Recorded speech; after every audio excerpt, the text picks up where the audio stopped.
Doctor Ambedkar, एक बार फिर लोगों के मन में आप गुस्से की वजह बन गए। मैं क्या कहूँ मिस एप्स्टाइन, ये मेरा दुर्भाग्य है। इसमें कोई अतिशयोक्ति नहीं कि आज इस देश के हिंदुओं के दिल में सबसे ज्यादा नफरत मेरे लिए है। मुझे देशद्रोही करार दिया गया, नाशक ठहराया गया हिंदुत्व का, इस देश का सबसे बड़ा दुश्मन करार दिया गया। लेकिन जब ये धुआं हट जाएगा और जब इतिहासकार निष्पक्ष होकर मेरी जिंदगी का वापस लेखा जोखा करेंगे, तब उन्हें जाकर मेरी देशभक्ति का एहसास होगा। ऐसा अगर नहीं हुआ तो? नहीं हुआ तो मैं परवाह नहीं करता। मैं जानता हूं कि पीड़ित वर्गों का मेरे काम में असीम विश्वास है। ये पक्का है कि मैं उनके दिल में हमेशा बसा रहूंगा।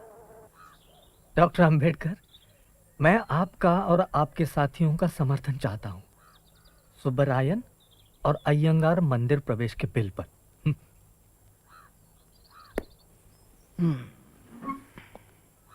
मान लीजिए मैं मंदिर प्रवेश बिल को स्वीकार कर लूं, लेकिन चातुर्वर्ण और जाति प्रथा के विरुद्ध संघर्ष करूं, आप कौन सा पक्ष लेंगे?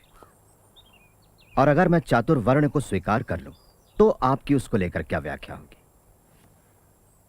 ब्राह्मण, क्षत्रिय, वैश्य और शूद्र, या इसका उल्टा, सबसे ऊपर शूद्र?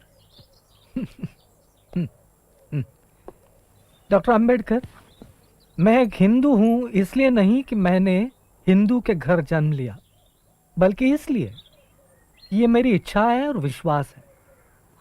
कोई ऊंच नीच नहीं है, छोटा बड़ा नहीं है हिंदू धर्म में जिसका मैं आचरण करता हूं। लेकिन अगर आपका झगड़ा वर्ण व्यवस्था से है, तो फिर मैं नहीं हूं आपके पक्ष में, क्योंकि मेरी यह दृढ़ आस्था है कि वर्णाश्रम हिंदू धर्म का एक महत्वपूर्ण हिस्सा है। तब मैं भी आपके पक्ष में नहीं हूं।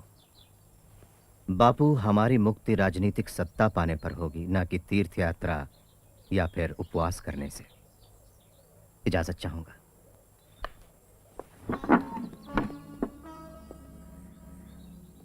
वैसे मैं एक राय दूं, हमेशा इस उपवास रूपी हथियार का इस्तेमाल ना करें।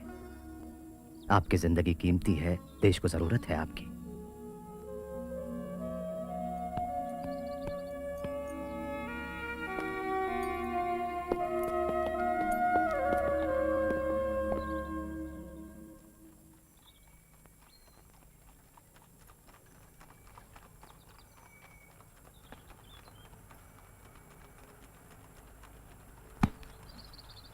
मैं जानती हूँ आपको किताबों से लगाव है, लेकिन ये तो हद है।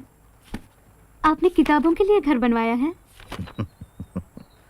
अगले सप्ताह मुझे फिर लंदन जाना है, जॉइंट पार्लियामेंट्री कमेटी के लिए।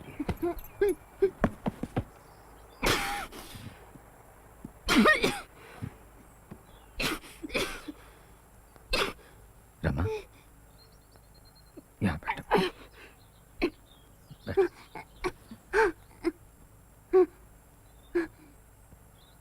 मेरी एक इच्छा है साहब। हाँ रमा, अगली बार मैं इलाज के लिए तुम्हें अमेरिका ले चलूंगा। नहीं, यही ठीक होगा। अमेरिका और इंग्लैंड नहीं, पंढरपुर। मैं पंढरपुर के विठोबा के सामने सिर नवाना चाहती हूँ। मेरी इतनी सी इच्छा पूरी नहीं करेंगे? भगवान विठोबा निजी जाति के लोगों को दर्शन नहीं देता। ऐसे भगवान के पास क्यों जाएं, जो कि हमें आशीर्वाद भी नहीं देना चाहता? नासिक में मंदिर प्रवेश के लिए आप लड़े थे। हाँ, लेकिन वो लड़ाई हमारे हकों की थी, भगवान के दर्शन के लिए नहीं। अगर वो हमें हिंदू मानते हैं तो भगवान के दर्शन पर भी हमारा हक होना चाहिए।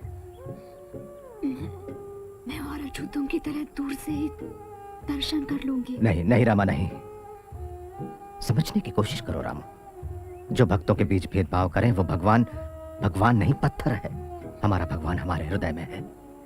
उस भगवान के पास जाकर हमें अपने आप को छोटा नहीं करना चाहिए, जिसे हमारी परवाह नहीं।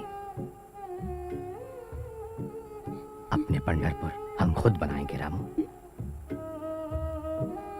हाँ? प्रिय भावराव, लॉ कॉलेज के प्रिंसिपल के रूप में मैं सिलेबस में कुछ सुधार लाने की कोशिश कर रहा हूं।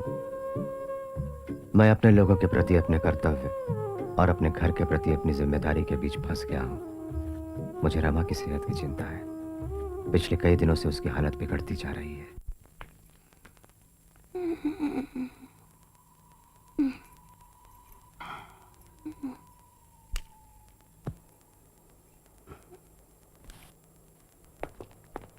बहुत कोशिश की मैंने। रमा, पी लो इसे, अच्छी हो जाओगी। नहीं, जल्दी से अच्छी हो जाओ, मैं तुम्हें अच्छे से अच्छे डॉक्टर को दिखाऊं। जरूरत नहीं। मैंने तुम्हें हमेशा दुख दिया है रमा। मैं खुश हूँ। मैं शांति से मरूंगी। मैं मरने से नहीं डरती। मैंने कई मृत्यु देखे। मेरी माँ, पिता, आपके माता पिता, चाचा, आपके भाई, हमारे 4 बच्चे, मिश, गंगाधर, हिंदू, राजरत्ना, इन सबको मरते देखा है मैंने। साहब, बारिश हो रही है।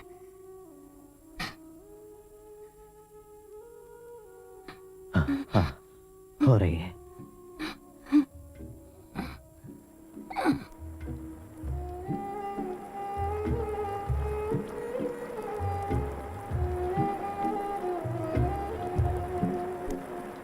बोलो मत, थक जाओगे। मुझे तुम्हारी जरूरत है। तुम्हें पता नहीं मैं कितना अकेला हूं।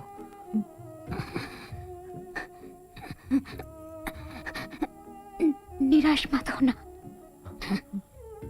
लड़ते रहना। अपना यशवंत।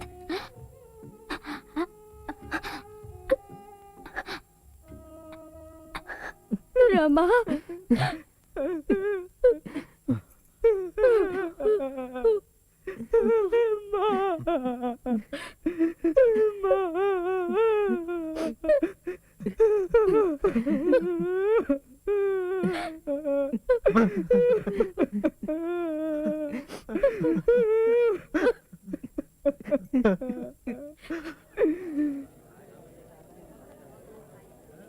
बाबा साहब,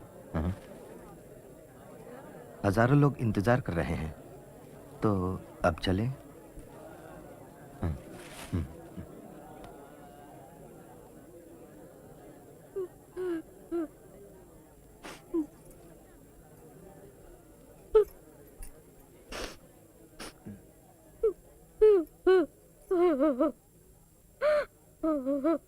उसकी आखिरी इच्छा सफेद साड़ी पहनने की थी। बाबा साहब, प्रथा तो हरी साड़ी पहनाने की है। हाँ,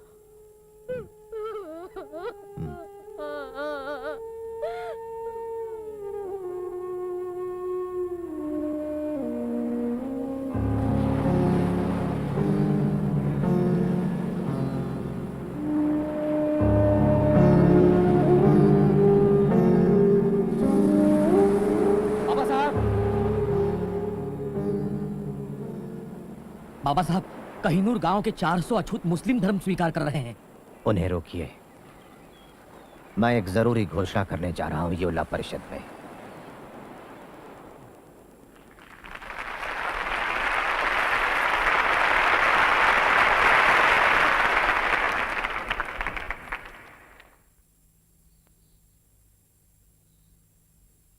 मेरे अभागे भाइयों और बहनों, जब मैं मुड़कर अपने आंदोलन के 10 सालों पर नजर डालता हूं तो भविष्य के लिए चिंतित हो जाता हूं। बहुत हो चुका, अब हम चुपचाप नहीं बैठेंगे। समय आ गया है जब हम इन दमन और तिरस्कार की जंजीरों को तोड़ दें। जात पात के इस दलदल से बाहर निकल आइए जिसने हमें बद से बदतर जिंदगी दी। इन सामाजिक बेड़ियों को तोड़कर बाहर निकल आइए और चुन लीजिए ऐसे धर्म को जो हमें बेहतर अवसर और समानता